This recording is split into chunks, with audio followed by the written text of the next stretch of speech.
जय हिंद दोस्तों। हम लोग दिसंबर सीटेट एग्जाम 2024 के लिए एसएसटी में जियोग्राफी को पढ़ रहे हैं।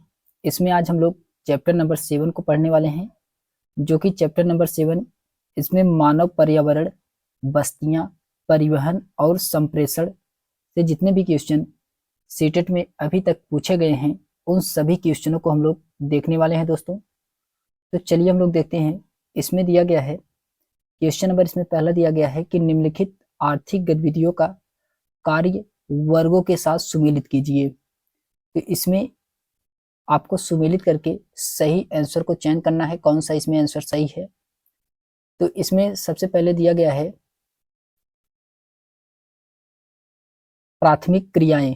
प्राथमिक क्रियाएं ये जो कि कृषि और मत्स्य से संबंधित है, इसका सेकंड वाला सही है। और द्वितीयक क्रियाएं ये होता है डबल रोटी यानी कि ब्रेड पकाना और कपड़ा बुनना, तो इसका फर्स्ट वाला राइट आंसर होगा। तृतीयक क्रियाएं क्या होता है, ये व्यापार और यातायात से संबंधित होता है, इसका थर्ड वाला सही है। इसका राइट आंसर होगा ए का दूसरा सही है, बी का पहला है और सी का इसमें तीसरा राइट आंसर होगा। तो इसमें दिया गया है ऑप्शन नंबर इसका बी वाला राइट आंसर होगा। ए का सेकंड सही है, बी का फर्स्ट और सी का इसमें थर्ड सही है। फिर उसके बाद आता है, इसके एक्सप्लेनेशन दिया गया है कि मानव के तमाम क्रियाकलाप जो आय सृजन में सहायक होते हैं उन्हें आर्थिक क्रिया की संज्ञा दी गई है। अर्थव्यवस्था में आर्थिक गतिविधियों को 3 श्रेणियों में बांटा गया है।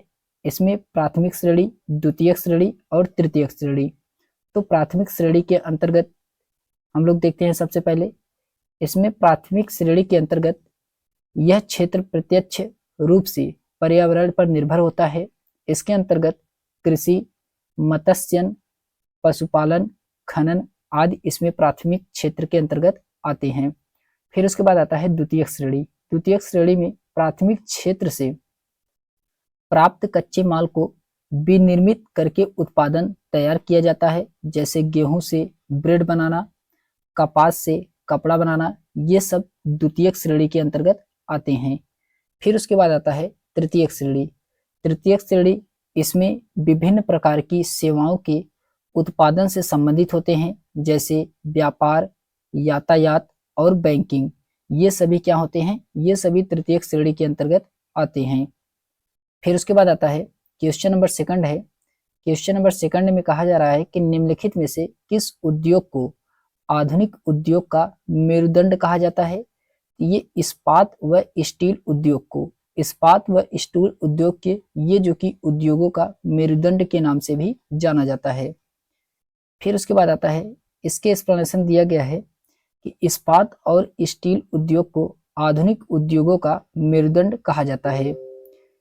लौह और इस्पात उद्योग भारत के सबसे महत्वपूर्ण एवं पुराने उद्योगों में से एक है, जो कि 1874 ईस्वी में बॉम्बे में आयरन वर्कर्स द्वारा पहली बार पिंग आयरन का उत्पादन किया गया था।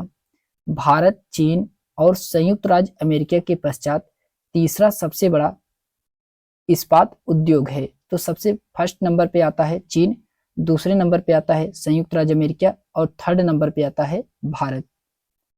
फिर उसके बाद आता है क्वेश्चन नंबर थर्ड है कि दिए गए कथनों के लिए सही विकल्प का इसमें चयन कीजिए। आपको इसमें बताना है कौन सा विकल्प सही है। तो पहला इसमें दिया गया है कि मानव एक विशेष संसाधन किस कारण है। इसमें दिया गया है कौशल दिया गया है और ज्ञान। प्रौद्योगिकी ये जो कि गलत है। व्यक्तित्व ये भी क्या है, गलत है। इसमें ए और बी इसका राइट आंसर होगा। ऑप्शन नंबर इसका ए वाला सही है।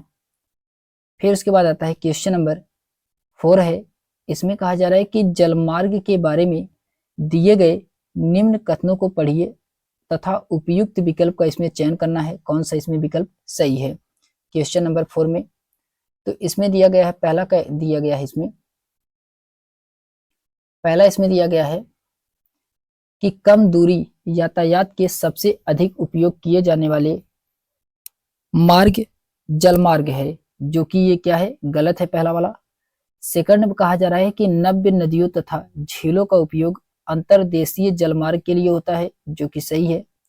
सी में कहा जा रहा है कि डरबन और केपटाउन अफ्रीका के महत्वपूर्ण पत्तन है, तो ये भी क्या है, ये भी इसमें सही है। तो इसका राइट आंसर होगा बी और सी इसमें सही है, जबकि ए क्या है इसमें गलत है। तो ऑप्शन नंबर इसका बी वाला राइट आंसर होगा, बी और सी इसमें क्या है, सही है। फिर उसके बाद आता है क्वेश्चन नंबर 5 है कि अमन रांची से हैदराबाद की यात्रा कर रहा है, वह किस दिशा में जा रहा है? तो वह दक्षिण पश्चिम दिशा में जा रहा है। ऑप्शन नंबर इसका डी वाला राइट आंसर होगा। फिर उसके बाद आता है क्वेश्चन नंबर 6 है, इसमें कहा जा रहा है कि प्रथम विश्व युद्ध के दौरान एवं उसके बाद भारतीय उद्योग और व्यापार के संदर्भ में ए और बी कथन को पढ़ करके आपको इसमें बताना है कौन सा विकल्प सही है। तो आपको इसमें बताना है कौन सा विकल्प सही है क्वेश्चन नंबर 6 में। तो इसमें पहला दिया गया है कि युद्ध के दौरान भारतीय उद्योग का विस्तार हुआ, जो कि सही है।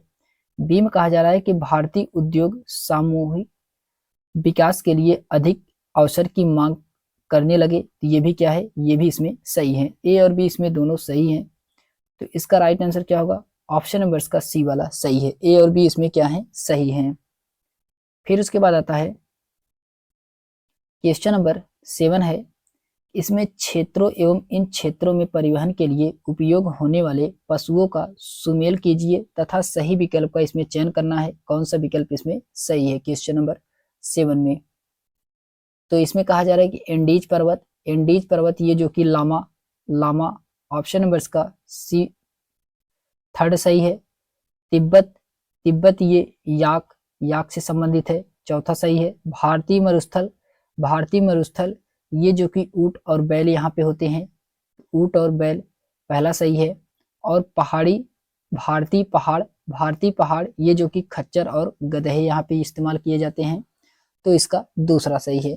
तो इसका राइट आंसर होगा ए का तीसरा सही है, बी का चौथा सही है, सी का इसमें पहला सही है और डी का इसमें दूसरा सही है। तो इसका राइट आंसर होगा ऑप्शन नंबर इसका ए वाला राइट आंसर है। ऑप्शन नंबर इसका ए वाला राइट आंसर होगा।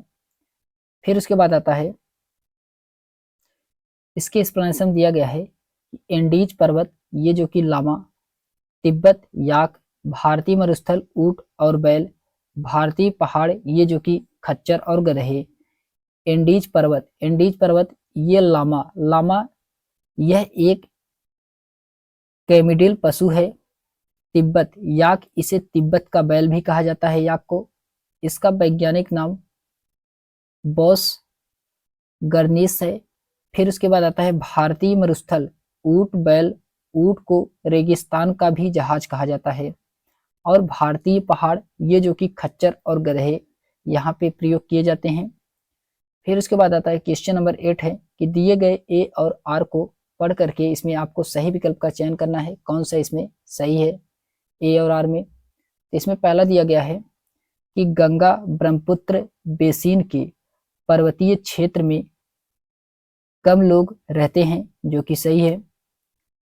आर में कहा जा रहा है कि जनसंख्या के वितरण में पर्यावरण की प्रमुख भूमिका होती है, तो ये भी क्या है, ये भी सही है। दोनों सही है और दोनों इसका सही एक्सप्लेनेशन कर रहा है, तो ऑप्शन नंबर इसका पहला वाला ही राइट आंसर होगा। फिर उसके बाद आता है, इसके एक्सप्लेनेशन दिया गया है गंगा तथा ब्रह्मपुत्र की सहायक नदियां मिल करके भारतीय उपमहाद्वीप में गंगा ब्रह्मपुत्र बेसिन का निर्माण करती हैं। इस बेसिन क्षेत्र में विभिन्न प्रकार की स्थलाकृतियां हैं। जनसंख्या के वितरण में पर्यावरण की प्रमुख भूमिका होती है। तीव्र ढाल वाले पर्वतीय क्षेत्र बसने के लिए प्रतिकूल है, अतः गंगा बेसिन के पर्वतीय क्षेत्र के कम लोग रहते हैं। फिर क्वेश्चन नंबर 9 है, इसमें कहा जा रहा है कि इसमें से कौन सा उद्योग बेल्ट में विकसित हुआ है। तो बेल्ट में भेड़ पालन के कारण ऊनी उद्योग, ऑप्शन नंबर इसका पहला वाला सही है। भेड़ पालन के कारण ऊनी उद्योग, ऑप्शन नंबर इसका फर्स्ट वाला राइट आंसर होगा। फिर उसके बाद आता है क्वेश्चन नंबर 10 है कि निम्नलिखित उद्योगों में से कौन सा सार्वजनिक क्षेत्र के अंतर्गत आता है। तो आपको इसमें बताना है कौन सा सार्वजनिक क्षेत्र के अंतर्गत आता है। ये हिंदुस्तान एरोनॉटिक्स लिमिटेड ये जो उद्योग है ये सार्वजनिक क्षेत्र के अंतर्गत आता है। ऑप्शन नंबर का सी वाला राइट आंसर होगा। इसके एक्सप्लेनेशन दिया गया है कि हिंदुस्तान एरोनॉटिक्स लिमिटेड का एक सार्वजनिक उपक्रम है, जबकि मारुति उद्योग limited, Tata iron and steel तथा सुधा डेयरी सभी ये क्या है, निजी क्षेत्र के उपक्रम हैं। फिर उसके बाद क्वेश्चन नंबर 11 है कि विश्व में भारत का सबसे ऊंचा सड़क मार्ग निम्नलिखित में से कौन सा है। यह है मनाली लेह, ये जो कि विश्व में भारत का सबसे ऊंचा सड़क मार्ग है। ऑप्शन नंबर इसका डी वाला राइट आंसर होगा। फिर क्वेश्चन नंबर 12 है कि कौन सा उद्योग अक्सर आधुनिक उद्योगों की रीढ़ की हड्डी कहलाता है। तो ये इस्पात ऑप्शन नंबर इसका डी वाला राइट आंसर होगा। इस्पात उद्योग को आधुनिक उद्योग के रीढ़ की हड्डी माना जाता है, क्योंकि अन्य उद्योगों के यंत्र एवं मशीनरी का निर्माण इस्पात से ही होता है। फिर उसके बाद आता है क्वेश्चन नंबर 13 है कि संसार में किस महाद्वीप में सबसे कम जनसंख्या है। यह है ऑस्ट्रेलिया। ऑप्शन नंबर इसका बी वाला राइट आंसर होगा। ऑस्ट्रेलिया जो कि विश्व का सबसे छोटा क्षेत्रफल तथा सबसे कम जनसंख्या वाला महाद्वीप है। यह महाद्वीप दक्षिणी गोलार्ध में स्थित है तथा मकर रेखा इस महाद्वीप के मध्य से होकर के गुजरती है। फिर क्वेश्चन नंबर 14 है दोस्तों कि मैत्री और दक्षिणी गंगोत्री नामक भारत के शोध संस्थान निम्नलिखित महाद्वीपों में से कहाँ स्थित है। तो ये अंटार्कटिका में स्थित है। ऑप्शन नंबर इसका डी वाला राइट आंसर होगा। इसके एक्सप्लेनेशन दिया गया है कि जलवायु परिवर्तन पर शोध कार्य करने के लिए भारत द्वारा अंटार्कटिका महाद्वीप पर अपने शोध संस्थानों की स्थापना किया है। अंटार्कटिका महाद्वीप पर भारत का प्रथम शोध केंद्र दक्षिण गंगोत्री जो कि ये 1983 में द्वितीय मैत्री और तृतीय भारतीय शोध केंद्र की स्थापना किया गया है। अंटार्कटिका महाद्वीप जो कि विश्व का सबसे बड़ा महाद्वीप है। फिर उसके बाद आता है ये विश्व का 5वां सबसे बड़ा महाद्वीप है अंटार्कटिका। फिर उसके बाद आता है क्वेश्चन नंबर 15 है दोस्तों कि कौन सा उद्योग विश्व का प्राचीनतम उद्योग है। ये कपास वस्त्र उद्योग, ये जो कि विश्व का प्राचीनतम उद्योग है। इसके एक्सप्लेनेशन दिया गया है कि कपास वस्त्र उद्योग विश्व के प्राचीनतम उद्योगों के रूप में जाना जाता है। धागे से कपड़े की बुनाई एक प्राचीन कला है। कपास, ऊन, सिल्क, जूट और पटसन का प्रयोग वस्तु निर्माण के लिए किया जाता है। फिर उसके बाद आता है क्वेश्चन नंबर 16 है कि एशिया में भारत के किस यातायात के संसाधन का सबसे बड़ा जाल है। तो सबसे बड़ा जाल ये कहाँ पे है, किस संसाधन का है। ये रेल मार्ग का है। ऑप्शन नंबर इसका बी वाला राइट आंसर होगा दोस्तों। रेल मार्ग इसका राइट आंसर है। फिर उसके बाद आता है क्वेश्चन नंबर 17 है कि कौन सा शहर स्वर्णिम चतुर्भुज मार्ग के द्वारा जुड़ा हुआ है। तो स्वर्णिम चतुर्भुज मार्ग के द्वारा जुड़ा हुआ है यह दिल्ली, मुंबई, चेन्नई, कोलकाता। ऑप्शन नंबर इसका सी वाला राइट आंसर होगा। दिल्ली, मुंबई, चेन्नई, कोलकाता को स्वर्णिम चतुर्भुज मार्ग के नाम से भी जाना जाता है। इसके एक्सप्लेनेशन दिया गया है कि स्वर्णिम चतुर्भुज परियोजना की शुरुआत 2001 में देश के 4 महानगरों दिल्ली, मुंबई, कोलकाता और चेन्नई के 4 लेन वाले राजमार्गों से जोड़ने वाली द्रुतगामी राष्ट्रीय राजमार्ग परियोजना है। यह योजना 2012 में पूर्ण हुआ है। फिर क्वेश्चन नंबर 18 है कि निम्नलिखित में से किस राज्य के कैकोलार और देवांग समुदाय बुनकरी के लिए प्रसिद्ध थे। ये थे दक्षिण भारत। ऑप्शन नंबर इसका डी वाला राइट आंसर होगा दोस्तों। दक्षिण भारत इसका राइट आंसर है। फिर उसके बाद आता है क्वेश्चन नंबर 19 है कि निम्नलिखित में से कौन से अटलांटिक में भारत के सबसे स्टेशन है। तो सब स्टेशन है भारत में, तो कौन सा है। तो मैत्री है, दक्षिण गंगोत्री है और भारती है जो कि अद्वितीय नहीं है। तो इसका राइट आंसर होगा ए बी सी, इसका राइट आंसर होगा। ऑप्शन नंबर इसका सी वाला सही दोस्तों। ए बी सी इसका क्या है, राइट आंसर है। फिर इसके बाद आता है इसके एक्सप्लेनेशन दिया गया है कि दक्षिण गंगोत्री जो कि ये पहला है जो कि मैत्री, ये दूसरा है, ये 1989 में, तथा तीसरा जो भारती है ये 2012 में अटलांटिक में भारत के सब स्टेशन है। भारतीय ये 2012 में से भारत का नवीनतम अनुसंधान स्टेशन है। इसका निर्माण खराब मौसम के शोधकर्ताओं को सुरक्षा प्रदान करने के लिए किया गया है। फिर उसके बाद आता है क्वेश्चन नंबर 20 है कि नीचे दिए गए कथन ए और कारण आर पर विचार करें तथा सूती वस्त्र उद्योग और जूट आधारित उद्योगों में कुछ समान लक्षण मौजूद हैं जिनकी वजह से इन्हें सनराइज उद्योग के रूप में जाना जाता है। तो इसमें कथन में कहा जा रहा है, तो इसका कथन क्या है? इसका कथन गलत है। कारण आर में कहा जा रहा है कि सनराइज उद्योग में सूर्य के किरणों की तीव्रता महत्वपूर्ण भूमिका निभाती है, जो कि ये भी क्या है, ये भी इसमें गलत है।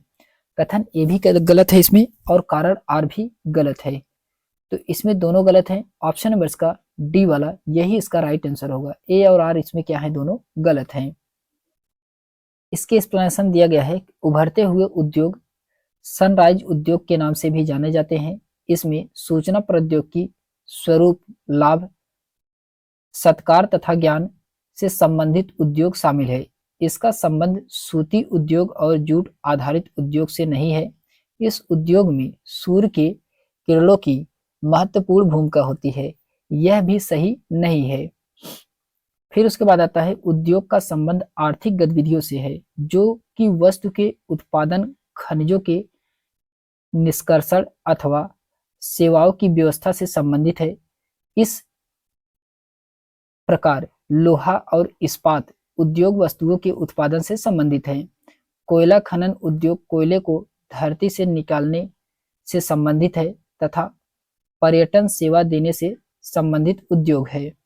फिर उसके बाद आता है क्वेश्चन नंबर 21 है कि ऋतु प्रवासन हेतु लोग अक्सर रहते थे, तो ये कहाँ, अस्थायी बस्तियों में। अस्थायी बस्तियां ऑप्शन नंबर का सी वाला राइट आंसर होगा। इसके एक्सप्लेनेशन दिया गया है कि ऋतु प्रवास हेतु लोग अक्सर अस्थायी बस्तियों में रहते थे। लोगों के मौसमी आवागमन को ऋतु प्रवासन कहते हैं। जो लोग पशु पालते हैं वे मौसम के अनुसार नए चरागाहों की खोज में दूसरे जगह चले जाते हैं। बस्तियां अस्थायी या अस्थायी हो सकती हैं। जो बस्तियां कुछ समय के लिए बनाई जाती हैं उन्हें अस्थायी बस्तियां कहते हैं। घने जंगलों, गर्म एवं ठंडे रेगिस्तानों, पर्वतों के निवासी अक्सर अस्थायी बस्तियों में निवास करते हैं। वे आखेटक संग्राहक, स्थानांतरीय कृषि और ऋतु प्रवास करते हैं। फिर उसके बाद आता है क्वेश्चन नंबर 22 है कि एक शिक्षक के रूप में भूगोल के मानवीय वातावरण, बस्तियां, परिवहन एवं संप्रेषण थीम पर परिचर्चा करते हुए आप निम्नलिखित सामाजिक एवं राजनीतिक जीवन के किस थीम को जोड़ सकते हैं। तो आपको इसमें बताना है कौन से थीम को जोड़ा जा सकता है। तो इसमें दिया गया है, सबसे पहले दिया गया इसमें कि लोकतांत्रिक सरकार के मुख्य तत्वों के साथ, जो कि ये क्या है, ये गलत है, ये गलत है। फिर इसके बाद आता है ग्रामीण एवं शहरी प्रशासन के साथ, ये वाला सही है। फिर उसके बाद आता है पंचायती राज के साथ, ये भी गलत है। इसमें ग्रामीण एवं शहरी आजीविकाओं के साथ, ये क्या है, सही है। इसमें बी और डी सही है, जबकि ए और सी क्या है, इसमें गलत है। तो इसका राइट आंसर क्या होगा, ऑप्शन नंबर इसका डी वाला राइट आंसर होगा। बी और डी इसमें क्या है, सही है। फिर उसके बाद आता है क्वेश्चन नंबर 23 है। इसमें आपको कहा जा रहा है कि निम्नलिखित कथनों पर विचार करके आपको इसमें बताना है कौन सा कथन सही है। सही विकल्प का इसमें चयन करना है। तो पहला वाला इसमें दिया गया है, कथन ए में कहा जा रहा है कि सहकारी क्षेत्रों के उद्योगों का स्वामित्व और संचालन कच्चे माल के उत्पादकों या पूर्तिकारों, कामगारों अथवा दोनों द्वारा होता है, जो कि कथन पहला क्या है, कथन ए इसमें सही है। फिर उसके बाद आता है कथन बी में कहा जा रहा है कि मारुति उद्योग लिमिटेड और steel authority of India limited सहकारी उपक्रम के उदाहरण है। ये क्या है, ये गलत है। कथन बी इसका गलत है, जबकि कथन ए क्या था, इसमें सही था। तो इसका राइट आंसर क्या होगा, ऑप्शन नंबर इसका ए वाला राइट आंसर होगा। केवल इसमें ए वाला सही है।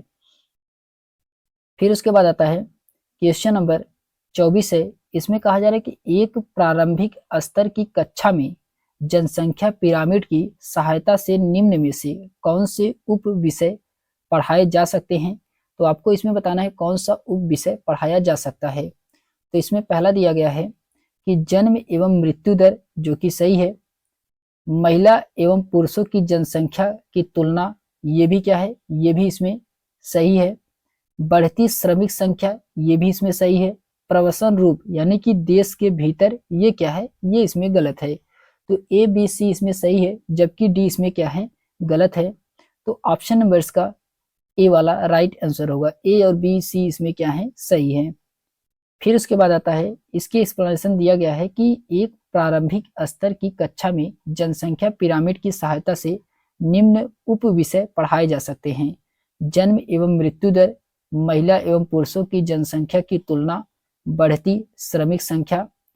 फिर उसके बाद इसमें दिया गया है कि जनसंख्या पिरामिड एक ऐसा ग्राफ है जो जनसंख्या के पुरुष और महिला सदस्यों के बीच केंद्र में विभाजित जनसंख्या में अनुपात के वितरण को दर्शाता है। इसमें दिया गया है कि जनसंख्या पिरामिड का उपयोग जनसंख्या की आयु लिंग संरचना को दर्शाने के लिए किया जाता है। जनसंख्या पिरामिड त्रिभुज का आकार बनाता है। फिर उसके बाद आता है क्वेश्चन नंबर 25 है। इसमें कहा जा रहा है क्वेश्चन नंबर 25 में कि निम्नलिखित में से यातायात का कौन सा साधन अधिक दूरी में भारी एवं बड़े आकार वाले सामानों को ढोने के लिए सबसे सस्ता है। तो कौन सा है, तो ये जलमार्ग है। जलमार्ग है जो कि बड़े आकार को ढोने के लिए सबसे सस्ता माना जाता है, जलमार्ग संसाधन को। तो इसका राइट आंसर क्या होगा, ऑप्शन नंबर इसका पहला वाला सही दोस्तों, जलमार्ग इसका राइट आंसर होगा। इसके एक्सप्लेनेशन दिया गया है कि जलमार्ग परिवहन का सबसे सस्ता साधन है। यह कम विशिष्ट लागत वाली भारी सामग्री ले जाने के लिए सबसे उपयुक्त है। यह ईंधन कुशल एवं पर्यावरण के अनुकूल है। फिर उसके बाद आता है क्वेश्चन नंबर 26 है कि अशोक को अपने संबंधित से मिलने के लिए मुंबई से दिल्ली जाना है। तो अशोक परिवहन में से कौन सा साधन का उपयोग कर सकता है। तो कौन से साधन का उपयोग कर सकता है, तो जलमार्ग, जो कि ये क्या है, गलत है। फिर उसके बाद आता है सड़क मार्ग कर सकता है, वायु मार्ग कर सकता है और रेल मार्ग कर सकता है। इन तीनों के द्वारा कर सकता है। तो इसका राइट आंसर क्या होगा, ऑप्शन नंबर का सी वाला सही होगा। बी सी डी इसका क्या है, राइट आंसर है। फिर उसके बाद आता है क्वेश्चन नंबर 27 है कि अच्छी स्वास्थ्य सेवाओं के कारण बाल मृत्यु दर घट रही है तथा छोटी आयु पर बचने की दर के में वृद्धि हुई है। ऐसी दशा में जनसंख्या पिरामिड का क्या रूप होगा। ऐसी दशा में आपको जनसंख्या पिरामिड का रूप को बताना है क्या होगा। तो इसमें पहला है कि आधार पर चौड़ा होना, जो कि सही है। युवा आयु वर्ग में चौड़ा होना, ये भी क्या है, सही है। उल्टा त्रिभुज का होना, ये क्या है, ये गलत होगा।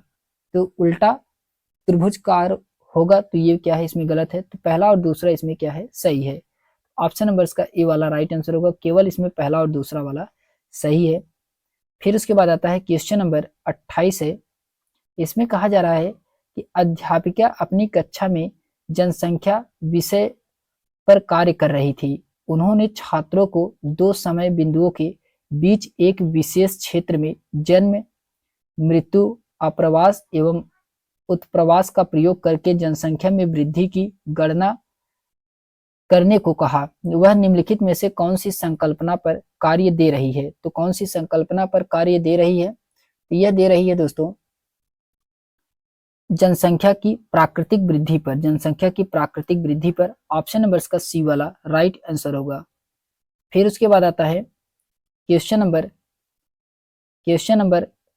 29 है कि सिस्ट पर मकान क्यों बनाए जाते हैं। तो ये बनाया जाता है दोस्तों, ये वर्षा ऋतु में घरों को जल जमाव से बचाते हैं। ऑप्शन नंबर का सी वाला यही इसका राइट आंसर होगा। फिर उसके बाद आता है इसके एक्सप्लेनेशन दिया गया है। ग्रामीण क्षेत्रों में लोग अपने पर्यावरण के अनुकूल घर बनाते हैं।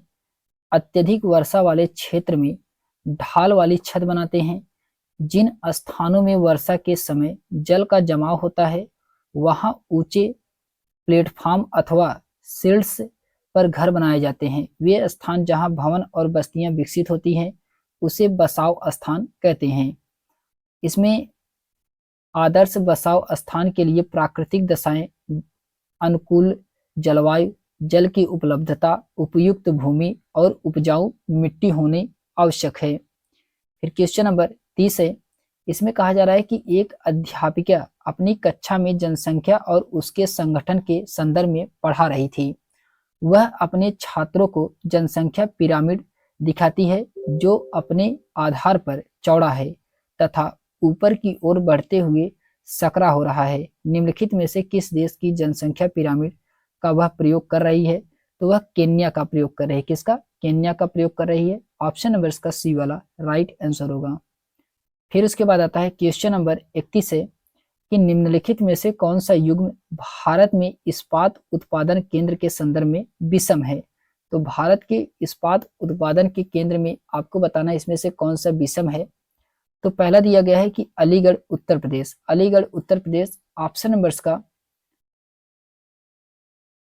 ए वाला यही इसका राइट आंसर होगा। ऑप्शन नंबर का पहला वाला सही है। जबकि इसमें दिया गया है विशाखापट्टनम आंध्र प्रदेश, ये जो कि सही है।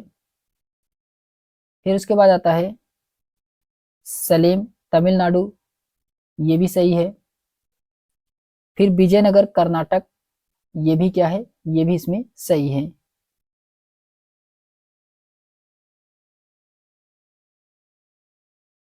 फिर उसके बाद आता है इसके एक्सप्लेनेशन दिया गया है। इसके एक्सप्लेनेशन दिया गया है कि अलीगढ़ उत्तर प्रदेश युग्म भारत में इस्पात उत्पादन केंद्रों के संदर्भ में विषम है। जबकि विशाखापट्टनम जो कि ये आंध्र प्रदेश में स्थित विजाग इस्पात संयंत्र पहला पत्तन आधारित संयंत्र है। इसकी शुरुआत 1992 में हुई थी।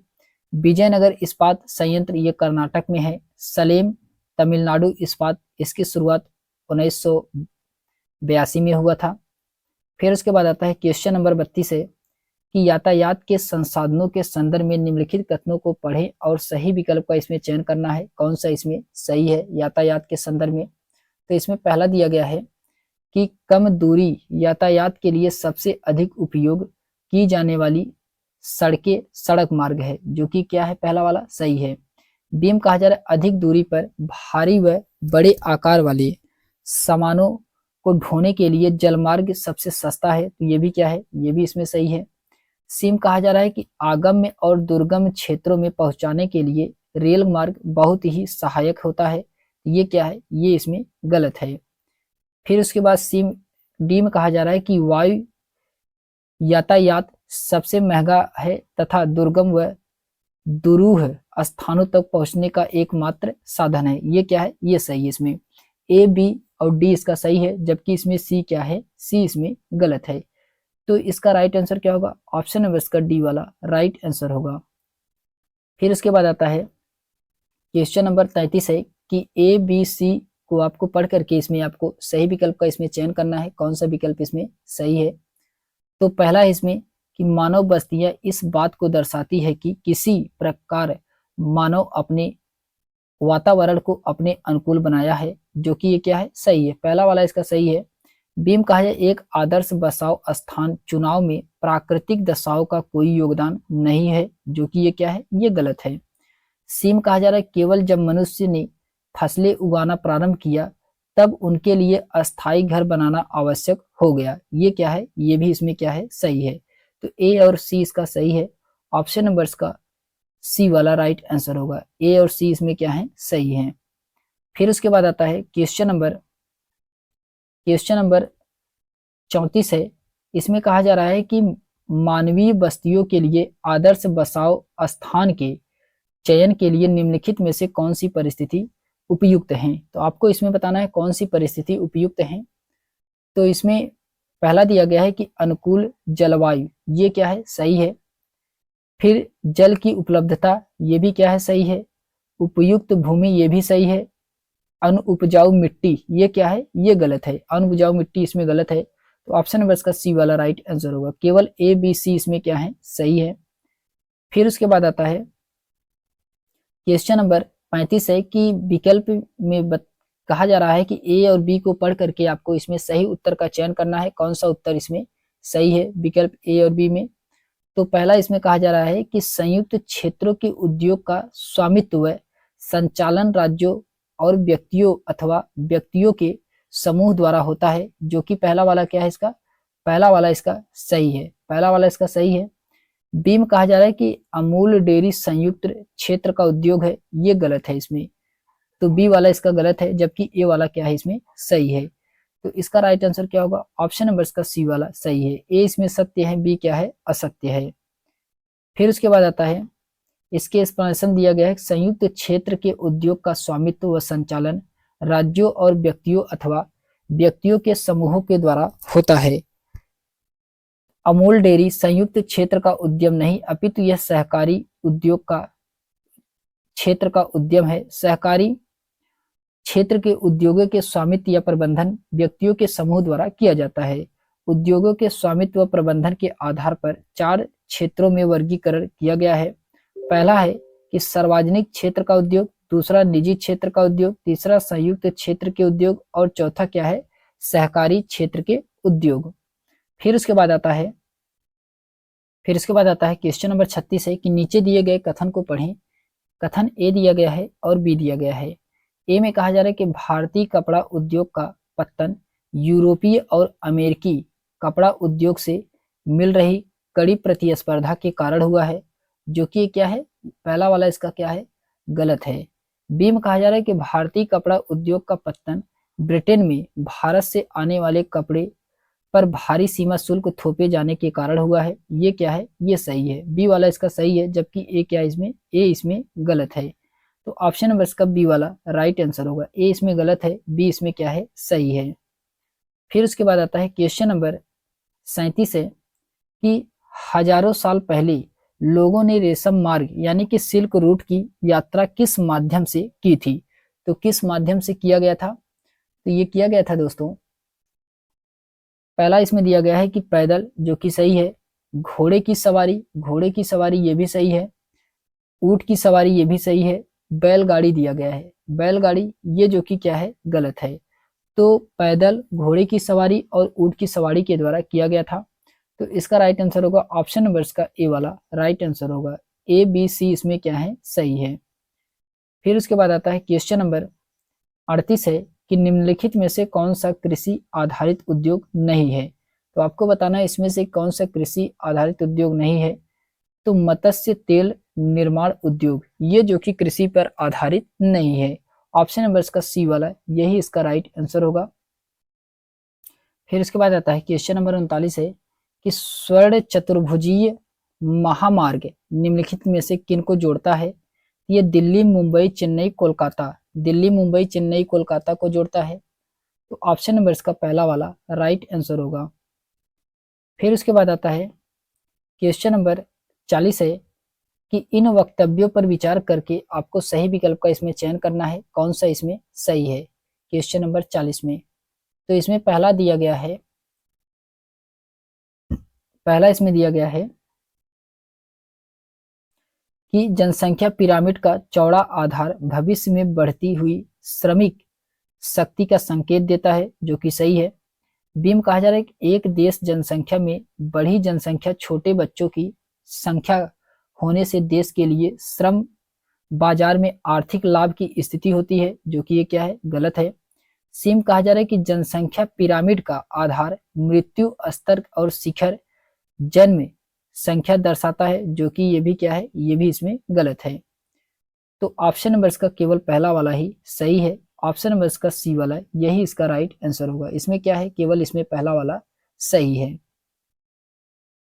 फिर उसके बाद आता है क्वेश्चन नंबर 41 है कि निम्नलिखित घटनाओं को कालक्रमानुसार लगाएं। तो आपको इसमें कालक्रमानुसार लगाना है। तो सबसे पहले स्प्रिंग जैनी का आविष्कार ये पहले स्थान पे होगा, सबसे पहले ये आया था। फिर उसके बाद भाप इंजन का आविष्कार ये दूसरे स्थान पे होगा। फिर उसके बाद आता है भारतीय कपड़ों का पतन, ये तीसरे नंबर पे आएगा। और चौथे नंबर पे आएगा भारत में पहली सूती कपड़ा मिल की स्थापना, ये चौथे नंबर पे आएगा। तो इसका राइट आंसर क्या होगा? DACB, DACB ऑप्शन नंबर इसका सी वाला, यही इसका राइट आंसर होगा। इसके एक्सप्लेनेशन दिया गया है कि स्पिनिंग जेनी का आविष्कार 1764 से 65 में हुआ था। भाप इंजन का आविष्कार 1736 में हुआ था।